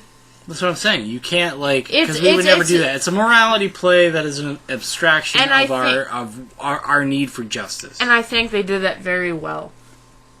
Like, completely. No, I agree, like, at the end of the day, like, I got it, and, like... No, I didn't say you didn't, but I'm just... And I just thought it was too specific at the end. I kind of wanted the lingering doubt, because I think it makes it more powerful. Really? Yeah, I do. Like, as a person, like, I was raised Catholic. Part of my life, like, Me too. Very fundamentally Catholic. Yeah, more fundamental than I was. But there was, like, you know, pedophile priests and stuff like that. Like, those things did actually infect, like, our little community or whatever. Yeah. But, like, there's always the air of doubt. Like, it's always around. And it's very easy because of, like, news stories or whatever to jump on whoever. But, like, when I hear, like, these stories... And, like, when I was a kid, I had very knee-jerk reactions. Like, my knee-jerk reaction when I was 14 years old was... fucking execute them. That was my perspective as a 14-year-old. Yeah. Being so, like, incensed and angry. And like, even at that young age, I realized what a violation, like, a priest doing it was, more so than just a regular person. Mm. No, I'm sorry, like, if you are part of the faithful, you are part of, like, this flock or whatever, and you have your priest that you go see every Sunday. Your guidance, yeah. Like, he is, like, to these people, he is the emissary of Christ. And, like, and you were supposed to be able to put your full, utmost trust into this person. And I feel like it is just as much a violation as if, like, a parent would do it for some people. Because of the amount that they put into it. And that's, like, what I thought when I was a kid. Yeah, no. And I still kind of, like, agree with that. I don't know if I don't agree with, like, my 14-year-old stance of, like, let's take them out back and shoot them in the head. Because I remember saying that in a religion class. We were talking about this because it came up. Oh, no. And I was like, I think they should all be taken back outside and fucking executed. Inquisition. What a show. No, but there's such subtlety and nuance to existing into a person. Yes. And I think, like, a lot of times we have, especially when it comes to child abuse, we have, like, a really knee-jerk reaction. I wish it kind of explored that more in a more, like, gray area where it didn't specifically tell me that he actually was the bad guy. No. Because, and I don't think the way this movie gets around, like, unlike Prisoners, yes, which kind of backhandedly justifies it, this movie doesn't justify it at all. Because doing that actually condemned the cop's daughter to death. Okay. Like, so it doesn't justify it because, like, bad came from bad. But at the same time, like, I kind of wish there was just a more open-endedness to it. Like, because to me, that's, like, when we talk about these kind of cases in real life, like, just like what's going on right now in the media, the whole, like, Woody Allen, Dylan Farrow thing. Yeah. Woody Allen is a dirtbag. Piece of shit. Sorry. No, he's a dirtbag. I've always thought that, piece of shit. Regardless whether he molested his 7-year-old stepdaughter or not. Like I thought she was almost 10. No, he's 7 at the time of the whatever. Okay. But he's a dirtbag regardless. Like he's known to be that way. He married the 19-year-old stepdaughter of his that time girlfriend, which infers that he had like lustful feelings in a relationship with her before that. So it sets up the context for predatory behavior, and that's what lends a lot of credence to like the Dylan Farrow's accusations. But like, is there any way really to know with any like real certainty? Because there's such subtlety and nuance to existing. Like it's like Mia Farrow is kind of known for being a little crazy. Yeah. Known for, and especially at that time, like when she broke up with Woody Allen, very fucking wrathful, vengeful. Rightly so, actually. And can I say something to Dylan Farrow's point? Yeah. There's nothing to her credit right now. With what's come out with his interview, nothing. What do you mean? What do you mean? He gave a rebuttal letter, yeah. Yeah, and his rebuttal letter like spent like paragraphs slut shaming Mia Farrow. Yeah, but it also cited like doctoral like things, and like. No, 22 years ago there was an investigation. No, that's what I mean. So to her credit, it's gonna be a tough battle, but I, to every degree, believe her. But it's gonna be a very tough battle. I tend to believe her. I believe her. I tend to. It's very specific. It's very familiar, which is also in one instance is like lends credence to it, and another disavows it in a weird way. Not that like because it is so familiar. Like how much do you take into account that like somebody can be affected by the other stories they hear? No, and especially at that age. And with a shoddy 7-year-old memory.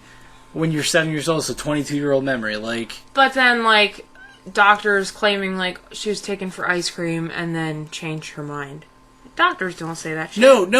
At the time, the case was dismissed partially because to protect the mind of Dylan Farrow. So not to put her through the rigmarole of a court trial. And that's something that you're like, oh, okay, well, like, and listen, I am not a person.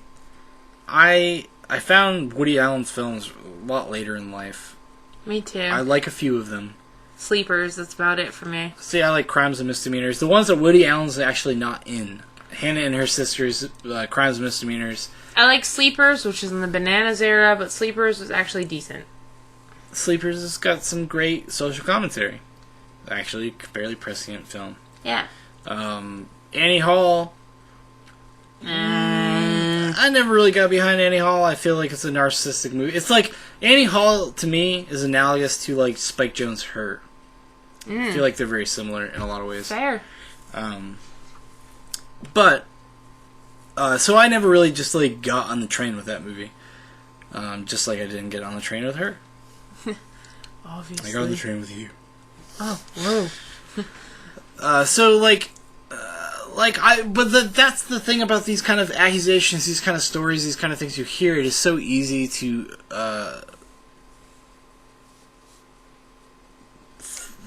not frame somebody, but to accuse somebody of something. Mm-hmm. When it comes to this kind of stuff, it is very easy to accuse.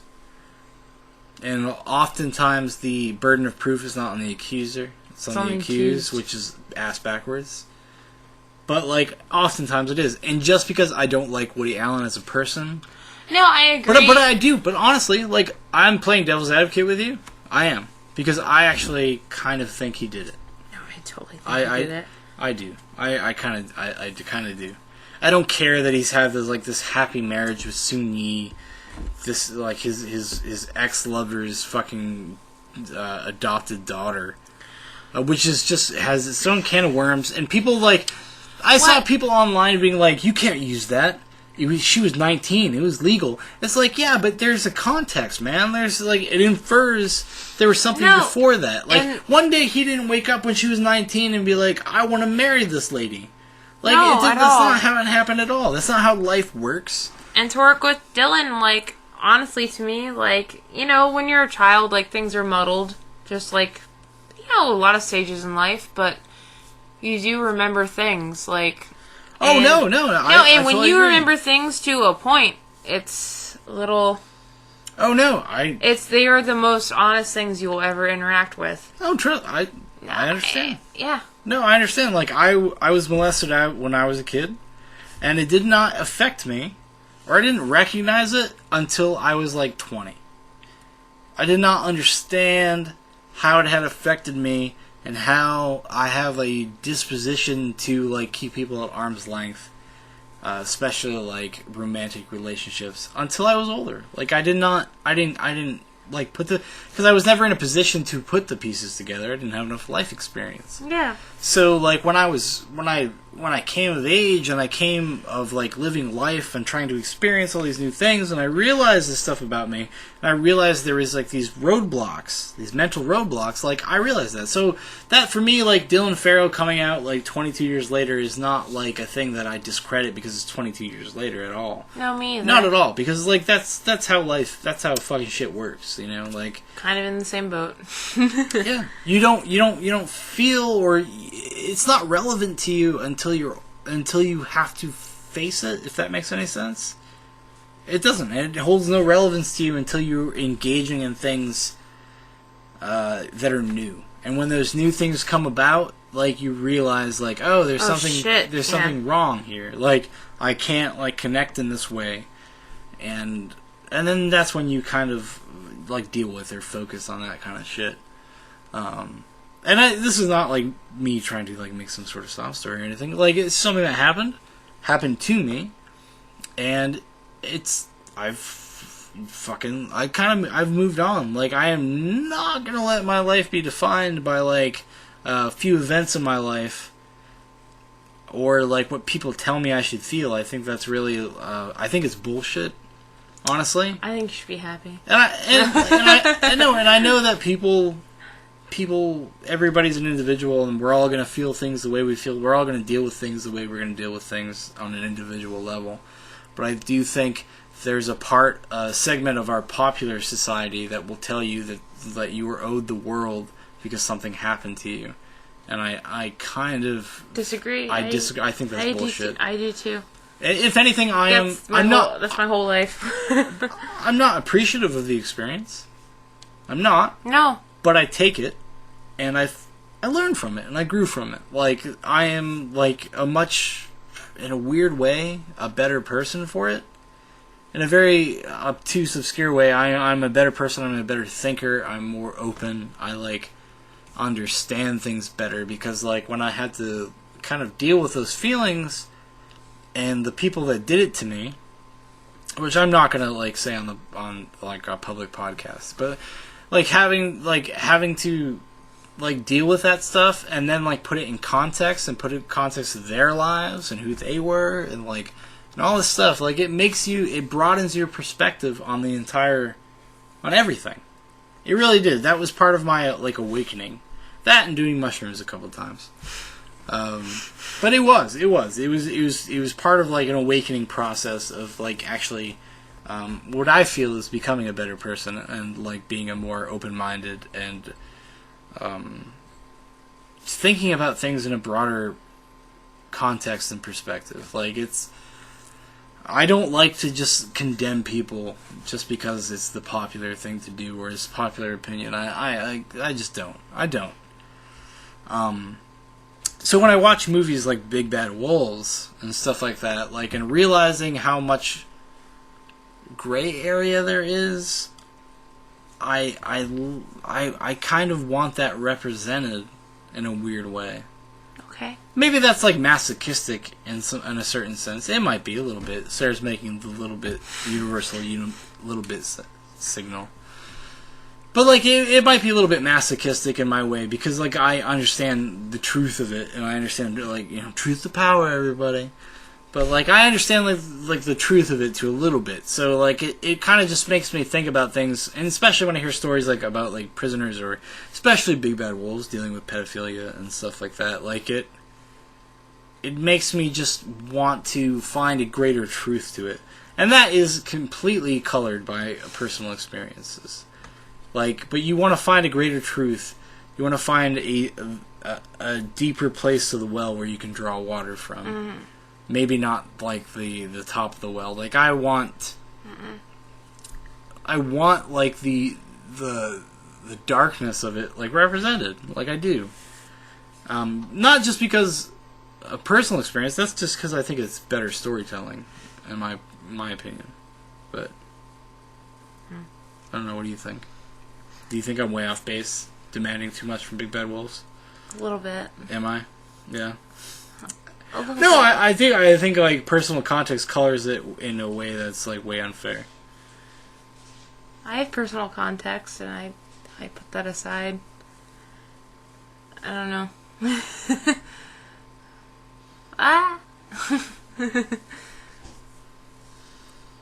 Okay. Okay. I'm not. But anyways, so Big Bad Wolves, totally worth your time. I agree. It's a good movie. Yeah, it's worth the $10 to rent it on video on demand. A lot of twists and turns, and it's pretty. It's actually, if I will say anything, it's actually just really well made.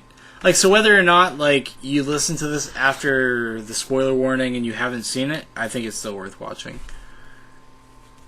Yes. I'd say it's still totally worth watching. Like, I think the acting in it's fantastic. The acting, the cinematography, just the way it plays out, I think it's really well done. It's really well done. It's fantastic. Yeah. Yeah. So, now that we talked about all this pedophilia and molestation, let's talk about a kids movie. Oh, God. Lego, the movie. Is it called the Lego movie? The Lego movie. The Lego movie. The Lego movie. What did you think about the Lego movie, Sarah? I thought it was fantastic. Oh, I really liked it a lot. Yeah, me too. I was super excited because I've collected Legos for a long time. So I was like, alright, I could deal with a Lego movie. Like, looking at Legos for a while. I'm cool with it. And then... She's being really modest. She was actually pretty stoked for this movie. She knew nothing about it. And she was really excited to see it. Was. Yeah. No, I knew very little, which was fine, because I didn't want to, like, look into it and actually, be like... I didn't know anything about the plot or anything. No, but I didn't want to look into it and be like, and then the Ninjangos come in. Do you know what I'm talking about, Ninjango? I do. Yes, I knew. Fuck Lego Ninjango. Anyway. But no, I didn't know anything about the plot. I was super excited, and it turned out to be very fantastic coming from a 26-year-old, and hearing the theater around us, also the little kids loved it. Yeah. But it wasn't, like we were talking about before the podcast, like, it wasn't, like, obscene to a way. Well, like, there's this trend with, like, kids' movies, yeah, or CGI kids' movies, right? That they want to... They're so concerned that the parents will also be entertained. Bored. Yeah, they'll be bored. So they want to entertain them as well, so there's a lot of, like, innuendo, there's a lot of stuff like that. This movie is also very adult and it's childish at the same time, but it never crosses any weird lines. No, not really, because, like, the most obscene joke was, like, there's a show where the guy can't find his pants. No, that's about as obscene as it gets. And it's just a Lego guy with Lego underwear on, and you're like, oh, he's got a couple white lines. Actually, I saw somebody on Twitter that actually really hit the nail on the head. Was the Lego movie is Idiocracy for kids. Really? Yeah, I thought that was a really that's pretty spot on. Really good observation. No, but because it's like they can pick up on like social, political, whatever terms. Like the kids really can. As much as, like, they're exposed to. But at the same time, they could just go in, blank slate, and it's a fun movie. Yeah. No, it's a fun movie. So it works on the social commentary might go over kids' heads, and it should. But it's not so pervasive that it takes away from, like, the wonderment of it. No, like I said, like, I don't know. It's just, you could leave everything at the door and enjoy it. And I think it's one of those films kids can go back, like, watch it now, and then in 2 years watch it again. Most of it's gonna be funny. Yeah, I know. I think as they get older, be funnier. I think and not for the political commentation, just like some of the jokes. You're like, that's pretty. Like even just the subtle gestures of the Lego guys. You're like, Like, I remember there's this, like, trippy scene. Well, it uses just Lego, like, the existence of Legos and how they are as jokes. Like, take my hand. Like, I will Yeah. take my claw hand. Yeah, exactly. And they use that stuff as fodder, and it actually ends up being really funny. And like, sentimental if you think about it in that way, but you don't have to. This movie is incredibly sentimental towards people and Lego fans, both children and adults. hell yeah. And about I mean, like the film has a lot of social commentary in the beginning. In the first 20 minutes of the movie, it slightly carries on. It lightly carries on, but it stops being the focus after 20 minutes. Yeah, there are very literal connections to current administration and capitalism. Which, okay, capitalism in its current form, broken. Yeah, it is. But if anybody thinks fucking communism is the answer, you're an idiot. But anyways, if you think that's the answer Socialism. to broken capitalism is the answer to that is let's be socialist. Then you're an idiot. I'm sorry. I'm point blank. You're an idiot. You just changed. You're an idiot. Communism and socialism. No, but people think it's the same thing. That's it's what I mean. not. I know it's not. But even so. No, it.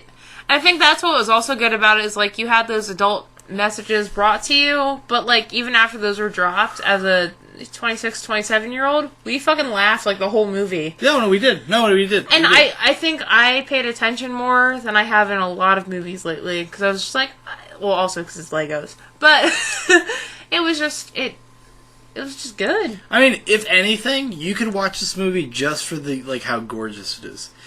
It is a combination of stop motion animation and CGI, and you can't tell where one meets and the other stops. No, it's fantastic. I also love when they're we are from the land of Duplo. We will destroy. Because it's fucking Duplo blocks. You got a 3-year-old up in this bitch. Oh no. At the very end of the movie. Yeah. No, but because Duplo Lego are very different. But at the end of the day, what it's... The real thesis of the film, the real point of the movie, is that it's about the... Enjoy.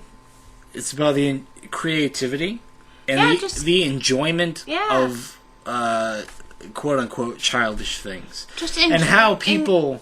how adults might view it, and how kids might view it. Kids being this doorway to this open floodgate of imagination. Adults being more you grow up, you lose that sense of wonderment. You want everything to be very structured, and very the way it is. Yeah. It is the way it is. And and I think the movie does a really great job of illustrating that, which I think some people might be bothered by the fact that it turns the last act of the movie turns probably 40% live action. Live action realistic? I wasn't bothered by that. No, I thought it was great. No, and I thought the way they brought that in throughout the movie slowly as a theme, the hand, the one. No, but I thought it did a great job of it. No, because it brought you into perspective of this imaginary world that should be there and is always there with toys. Okay, well, let's stop for a second. Spoilers. Sorry. We are in spoiler space now for the Lego movie. At 127. 127. Oh shit. We're in spoiler space. No, there's that hand they see, they mention it, and they give it to you perspective of the characters, which. It's fucking fantastic because that's how it's seen. Well, actually, one of my favorite part of the movie, as a reveal, was the fact that the entire movie is some kid playing. No, that's great. It is in the imagination of this kid who's playing with his dad's Legos, and his dad likes everything in its place. He wants to make a city and the Craggle is actually just super glue, crazy glue, and he's just going to crazy glue everything in its place where he wants it to be. Which I have a childhood experience with. And I thought that was fantastic. It's such a fucking beautiful, little note there. And can I say something? As a Lego collector, I used to be that way. Everything in my apartment, pirates were on top of the fridge, Batman was in my room, city spaces were in the corners, don't touch them. And when people would fuck with them, I'd be why is this person there? as Will Ferrell, I was like, I've seen that. Then at the same time, when all they got, like, I had to move, and, like, all that shit got mixed up in boxes, it was like, that was more fun, because I could have, like, Batman riding a tauntaun, and, like, you know, and just seeing that, and, like, experience that myself, and, like, knowing one day a kid might see that, like, it's fucking awesome, because that's what it is. No, it's pure creativity. If Lego does anything as a product, it should inspire creativity. But the problem with Lego is that it is so, like, inundated with adult influence of, like, having these packs that are supposed to be built in a certain way. That is a criticism of Lego I have. That is not made for kids. No. It is made for people that grew up with Legos and now are obsessive about Legos. That's why they will spend $130 on a fucking set or $800 on the Death Star. Like, that's why. I almost did. Anyway. I know you did. No, but, like, seriously. No, and I have that's why I want your perspective on it. No, like, and I had the cafe. It was like a corner cafe shop, also like hotel room that, you know, I got for Christmas, and I was like, I spent like 4 days building that exact, and like every fruit was in the place of the, like, packed. But then, like, you know, when it got kind of wrecked, it was more fun, because it was just like, you know, like I said, like, make it work, Batman riding his tauntaun in the middle of town, like, Han was fighting, I had Han Solo, I had Han Solo fighting Indiana Jones on top of a bell tower, like, in my living room, and I was like, that's awesome, because, honestly, it's, you know, just Harrison Ford fighting Harrison Ford. Yeah. But, you know, beyond that, it was just more fun for these characters, like, I could build it, you know, and it was just, you know, I build little, like, fucking dumb whales, you know, like, you know, it's just great, like, allows you to, like, kind of escape a structure within a structure, you know, and that's why, I don't know, it was, like, refreshing to see that, because I felt both sides of that story, and then, as a Lego collector, and then to be like, you know what, you're right, like, one day, I'll have kids, they'll see this shit, and do what they want with it, cool. My bat tank will probably have a dolphin on it. Fine. That bat tank can run downstairs, by the way, not break apart. There you go. Tested it. Also the Harley Quinn truck. Push it down steps. No! Because they have these, like, fucking tread-ass tires on them. You're like, whoa, what's the durability of this? You shove it down, like, 6 steps. Well, speaking of Batman, he's the only licensed character that's actually a character in Superman. No, but he's the only licensed that's actually a character, not a cameo. Oh, fair. Is Batman. Hey, Green Lantern. Jonah Hill. Green Lantern. No, it's a really funny joke, but it's Jonah Hill and what's the other guy from 21 Jump Street? Channing Tatum. Channing Tatum is Superman. He was not. Yes, he was. My Channing was Superman. Yes, he was. No, I'm kidding. No, I didn't even realize that, but, like, it was just fun, like, because that's, like, always what I wanted out of Legos, was, like, this is something I can have fun with for now, whether it's, like, structured or not, and later... No, well, that's one of the things I liked about the movie, is that they were able to make use of like, their vast, like, catalog of, like, stuff. The cat that's also a unicorn. to make jokes. And then they did. And then they had the free creative, like, this is what a kid would build jokes. Yeah. Like, and I think they balanced that stuff really well. And like I keep saying, as a Lego collector, like, it's fucking awesome. Like, because that is what I hope one day is, like, you know, I have these things that are actually all in boxes torn apart right now, which makes me really sad. Because I spent so many days building. But at the same time, I think about it, like, later on, like, my kids or whoever else are going to have fun with it. So, you know, they'll build something fun. Yeah. Whether they want to recreate the bat tank or just do something fucking ridiculous with it. Like, good. Yeah. And that's what I think Lego's about. It's not the structure some people see it as with the city. Like, cool, build a city, which is actually my cousin's dad had a whole city you could not touch. When you go in their basement, yeah, they also had arcade games. So you'd be like fucking wilding out with these arcade games, be like, Legos! And they'd be like, don't touch that. You know? But see, that's, like, no, I think that's the weird, like, thing with Lego in general. Mm-hmm. Is that it simultaneously, like, reinforces, like, follow the instructions, and then, but their, like, creative corporate mandate is, like, create. Is like make something amazing. But that's the thing, is maybe... But come to our stores and buy the blocks.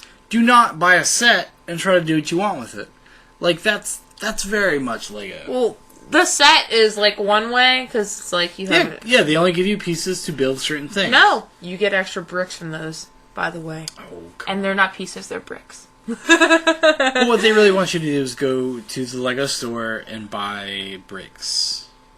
There's a whole wall of random bricks you can just pick out and fill containers with. I know. It's beautiful just to reach your hand. It feeds on people's compulsion just to have things. You just reach into that wall, though, and you can feel a whole wall, like whole bucket of Legos, and you just move your hand around in it. It's the most satisfying feeling in the world. It is. Well, that's coming in. You're a Lego fan, so that's why you wanted to see this movie so bad. No, and at the same time, though, like, I understand the whole compellment to, like, I build the set, I did this task, it took me, like, 3 days, like, fantastic. But at the same time, like, someone wants to do something else with it, cool. Add a bat to it, add a whatever, like, that's my belief in that, like, I don't know. Mm-hmm. So it was exciting. I think the message was fine. It was fantastic. Yeah, it's from, like, a childhood experience with my great-uncle to, like, how I was for a long time. Like, I would walk into the house and see something moved, like, one, like, minifigure was moved. I'd be like, who put that shit there? I would do that. I'd be like, who put that shit there? And then I was just like, that's just funny, like... Should have glued it down. No. I will never glue Legos. No, so I think, like, it did, like, represent a broad spectrum of, like, the generation I'm coming from, where it was like, you know... No, because the accomplishment was, like, you build this epic thing. Whether it was from the help of... you know, the manual, or you were a master builder and could figure out shit, or, you know, whatever. Which the movie does actually really elegantly. Mention, and that was great, you know? But even, like, I'm a spaceship, Yeah. I'll build a spaceship, Charlie Day. You know, like, because you did that, you're like, I will build this astrojet, and it'll be awesome, you know? And you just find pieces. Because, like, most of my life I grew up with, like, the castle set they kept making fun of, and I was like, oh, it's not funny. I had that shit with, the, like, the stone walls, you know? That's why it's there. No, I know. That, right? Yeah. But, you know, like, even the horse, it's just, like, the subtleties for, like, a fan growing up with it. So it was, like, really nostalgic. But the message they brought to the kids coming into it, fucking awesome. Yeah. Like, I don't know. I really loved it. I would say the only disappointment I have with that movie is, like, the first 20 minutes leans really heavy on, like, surveillance state and, like, brainwashing. Mm-hmm. It does, right? Which is the We are brainwashed through, like, corporate media and, like, pop music. The father's imposition on the son. But that's what it does in the first 20 minutes. Mm-hmm. Right? And then they justify that fucking song at the end of the movie. Like, no, well, everything is awesome. You just have to believe. Everything is awesome. You just have to believe. It's like, so, like, it kind of made me, in a Shaun. weird way, like, it criticizes it, but then it brings it back to be like, well, it's okay if you're just a drone. No, it was emphasizing teamwork. It was, and it wasn't. I know, I understand that, but that was the message they were trying to drive through. No, I get the teamwork thing. And I think the teamwork message could have been completely made if they were like, look at all these disparate things, right? And they all work together to make this, like, beautiful... Old West Town. No, not Old West Town, but this thing that saves, like, the Lego world. And they work as a team, as individuals, to bring what they have together. So individually, they all have something, and they all bring it together, rather than selfishly trying to, like, appease their own needs, which they get into. Yeah. Because, like, Batman's always like, I need black bricks, and, like, and Wild Style's like, I need this, and I, like, you know, so they're all trying to, like, and Kitty Corn is like, rainbows and ice cream. Yeah, so they're all, and they can't come together, so what they built, like, a faulty submarine, basically. But the couch, the original idea, save them all. Sorry. No, but what I mean is, like, okay, so you made the example that because they were trying to serve their own needs, they produced a failure. Like, why couldn't they all come together at the end as individuals? Batman wouldn't do that. No. He was also mad that he was known as Bruce Wayne. No, I found funny. But in the movie, as they were individuals, and they did not come together to save the day because they learned something from each other. What saved the day was a conformist, like an ultra conformist that taught them everything that he was doing was kind of the right thing, while he needed like other people's opinions. But he was still the right way because it's the last thing anybody would expect would be you follow the directions. That's not true. Okay, well... He said to blend in and get past, you have to follow the directions and then we're going to fuck it up, pretty much. That's what they did. You blend in to get through, and then you fuck it up. Yeah, but how do they solve the dilemma at the end? What solves it at the end? It was the people rising... From the perspective of the Legos. Okay. It was the people rising up and making these creations against what was going on, and they were beautiful against what was going on. Because they were these, like, intricate designs that had so much, like, thought behind them. And so, when the father looks... I know you said from perspective of the Legos. But where was that born out of? Him saying, if you blend through, we can infiltrate. Yes, no, but where was the end game born out of? Them saying, it was honestly back to the couch. Them saying, we might see these as shitty ideas, but it was an original idea, and it got us through. And if we were more like that, if we had more original ideas, like making things and creating things, like no matter what part of town, you had the fucking like bar, like plane flying through. It was like old timey bar, like plane. Yeah.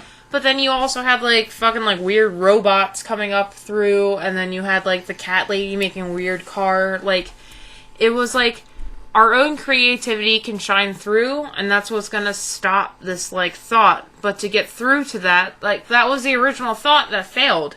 Was like we will infiltrate and like we will conform to... By being too crazy. What do you mean? No, they all conform to fit through and get through the tower. Like, the president's tower. That was the original idea. It failed.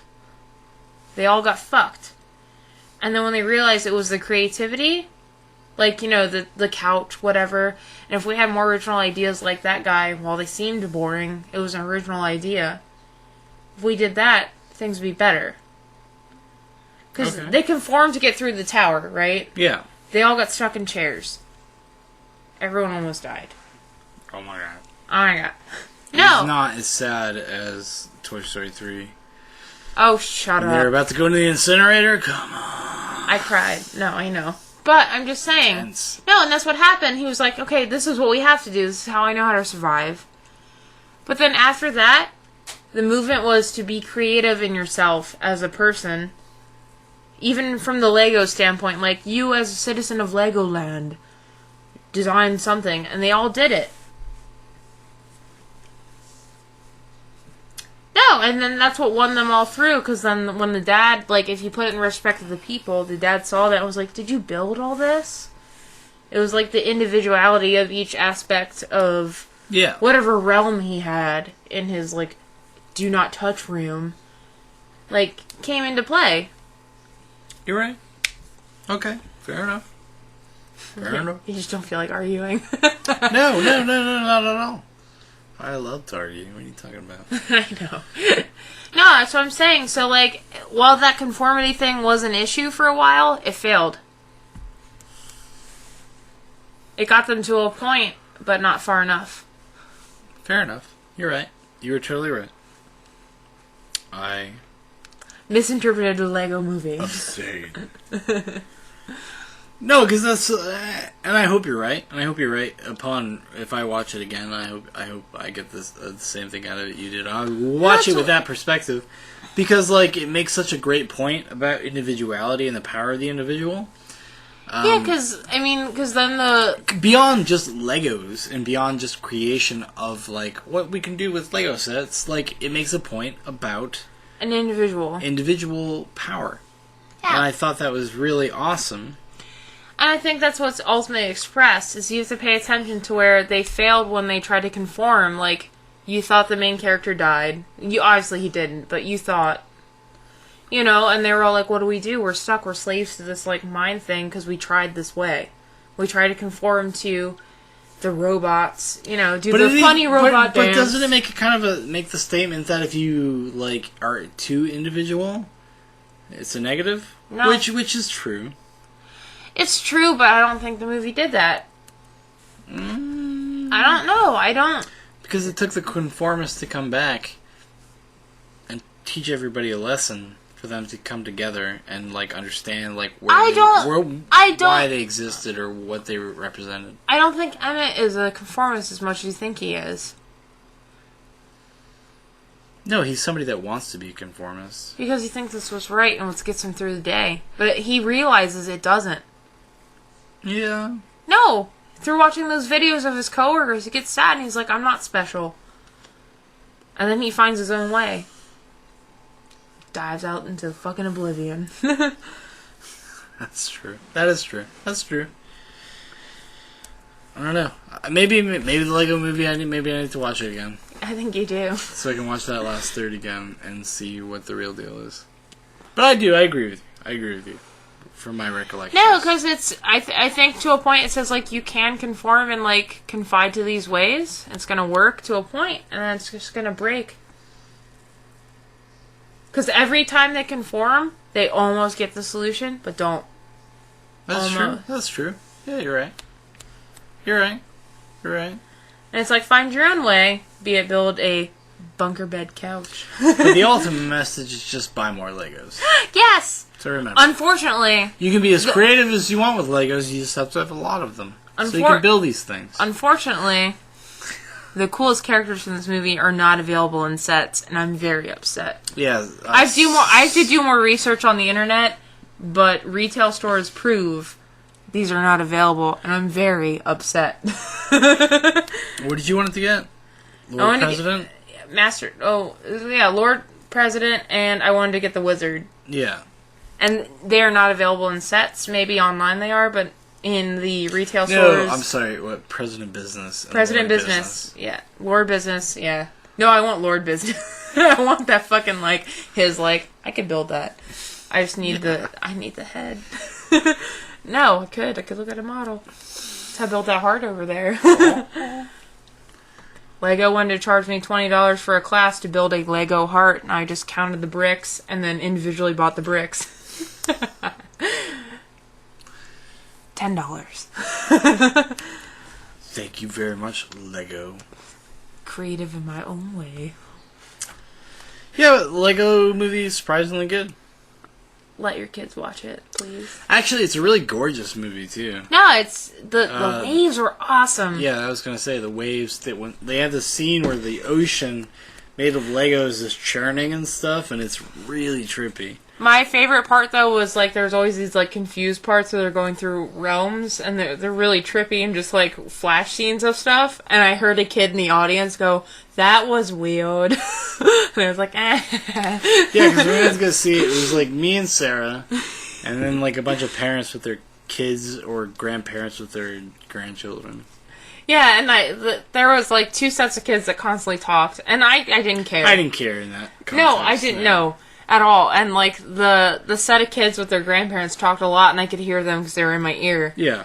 And the boy was just like, after the like, blend in trip out scenes, he was like, "Well, that was weird." He would say that every time, and I was just like, "Yeah, it was." But no, yeah. So would you recommend Lego movie?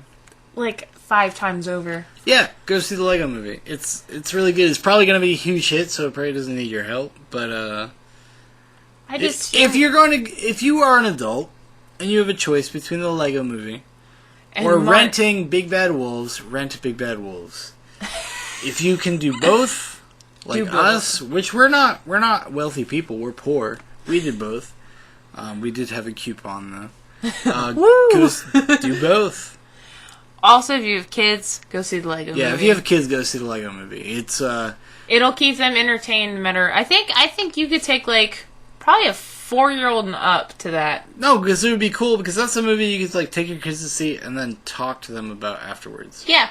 And that's kind of, that's saying a lot nowadays, so. I agree. Like, in very specific terms, you can talk to them. Not in, like, obscure, like, oh, look at this joke they made over your head. Like, no, it's all there. Listen to the song over and over again. No, but it's really all there, and it's, Even though everything is awesome, it's a pretty great song. Lonely Island. Yeah, well, they did the credits version, where they had the rap. I think they wrote it, though. I don't know, actually.